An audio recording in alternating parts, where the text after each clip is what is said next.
So I've just walked in the door from doing my bit for society. I went and gave some plasma. See, my nice little bandage. And while I was in there, if you've never actually given blood, you might not know this, but before you go in, you have to fill out this questionnaire and ask you if you've been travelling or if you've had any tattoos or piercings. And there's a whole page, a whole A4 page on questions about sex. Have you had sex with a sex worker? Are you a sex worker? Have you slept with a man that may have also slept with a man? And obviously for all of those questions, I ticked no. And then when I went into the room, the lady, she goes through them and she made the comment of, I see you've ticked no to all the sex questions. And I kind of laughed because I wanted to tell her of my recent experiences. It's come to my attention that I might possibly be the place where dicks come to die. I know it sounds pretty dramatic, but bear with me. Let's explore this a little bit more and I will explain and we can have a meeting at the end, chat back, and I'm sure you'll all agree with me. So let's go. Let's do that. Because I don't do that. Anything. Hang on. Yeah, let's go. We've spoken in the past in depth. I've written about it. I put it on my Facebook. I joke about it all the time about my unluckiness in love or matters of the vagina.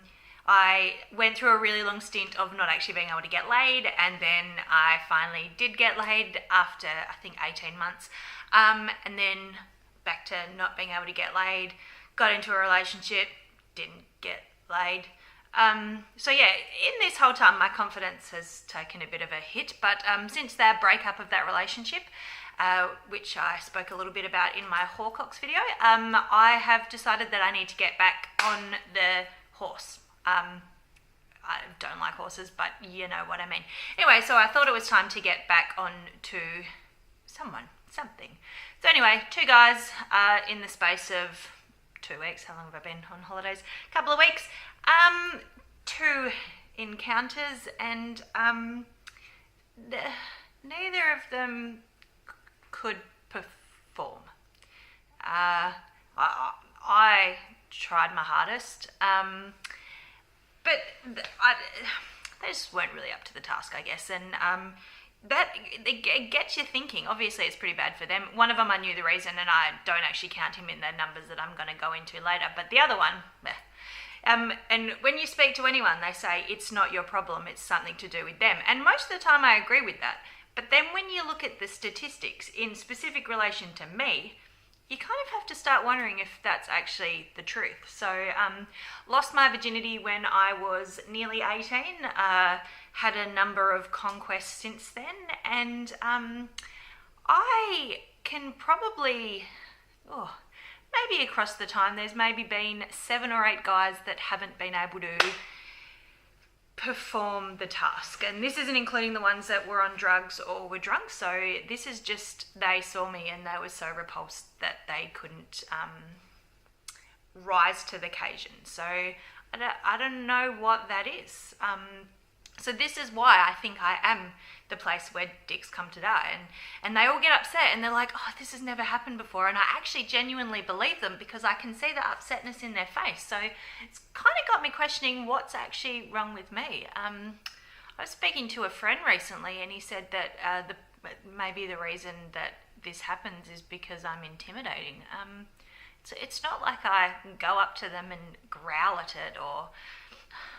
I don't know how people think I'm intimidating because I don't think that I am. But anyway, he said maybe that's the reason. And or maybe I'm just really unattractive when I take my clothes off. Like, I look in the mirror and I actually have days where I'm like, yeah, you're hot, I'd do you. But then, like, I'll do me. But why can't anyone else do me? I don't really understand the way that this works. So... yeah, if you've got any reasons why this might be happening to me, I run a tight ship.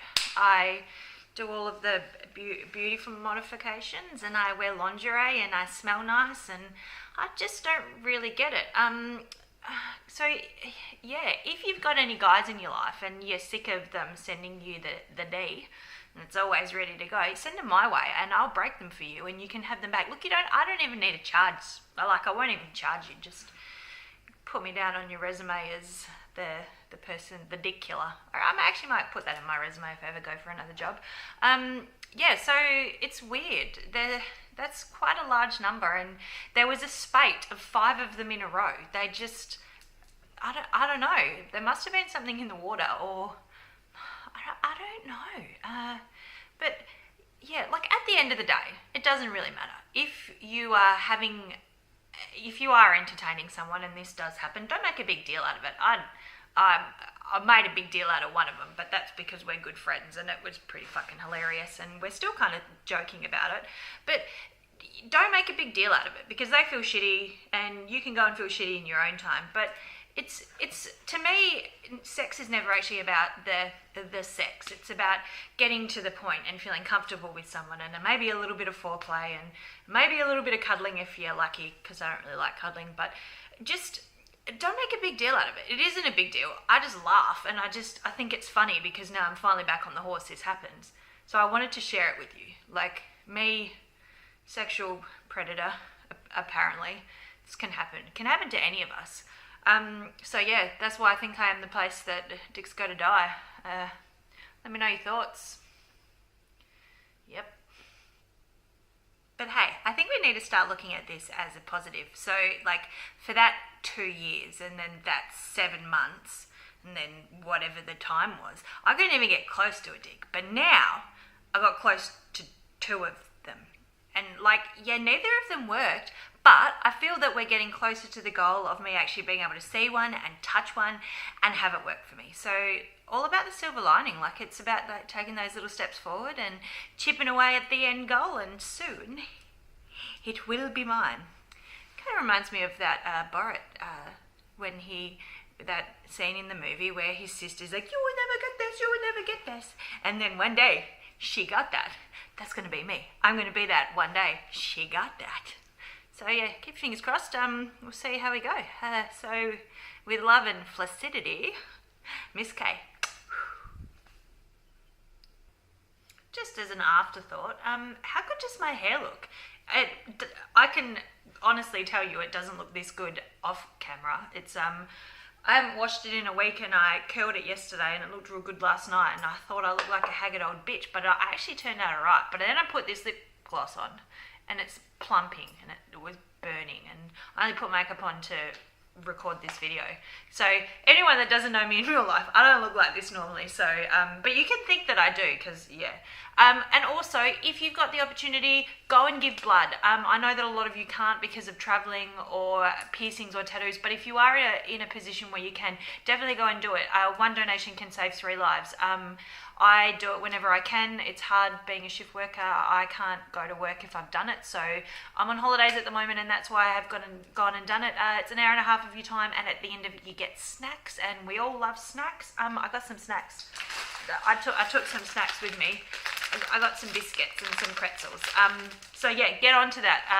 It's something that you may need in the future, so do it while you can. Thanks for watching. Thanks for loving my hair. I'll see you around.